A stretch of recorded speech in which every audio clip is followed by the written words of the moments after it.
Ақ қыз қазақтың даналығы мен даралығын көрсеткен бейне. Ақселеу Сланұлы Сейдімбек Ақ қыз повесі арқылы қазақ болмысына қанатан ерекшеліктер мен мінездерді ел ішіндегі әртүрлі аңыз әңгімелердің анық бояуымен қанықтырып, өзіндік өрнегімен суреттеп жазған. Ақ қыз хикаятында 19 ғасырдағы қазақ даласынан тұрмыс тіршілігін көреміз. Автор шығармасын табиғатты әсем суреттеу арқылы бастайды. Жаз мезгілі екендігін, дүниенің тыныштыққа еріксіз бойұсынғандығын, қарауытқан биіктерді керемет бейнелейді. Сол биіктерді бөктерлеп келе жатқан 10 шақты аттылар жайлы айтылады.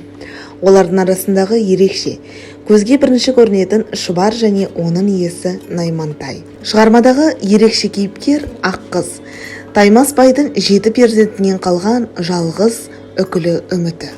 Әкесі қызын мал дүние қызығын көру үшін емес, ұрпағын жалғастыратын жалғыз алданышы ретінде тәрбиелейді. Бар байлықтың иесі де, дәулетінің қорғаны, ел жұртының қамқоршысы да, абыройын арттырып атағын шығаратын осы Ақ қыз. Жазушы қаламынан туындаған жаңа тың кейіпкер. Сол себепті кейіпкерін де, жазушы да күндестіктің құлы еткісі келмейді. Сондықтан Ақ қызға өз серлігі мен батылдығының арқасында қол жеткізген Наймантайды тудырады. Наймантай да Ақ қыздың батылдығын, ақылдылығын, биязылығы мен сертке беріктігін құрметтейді.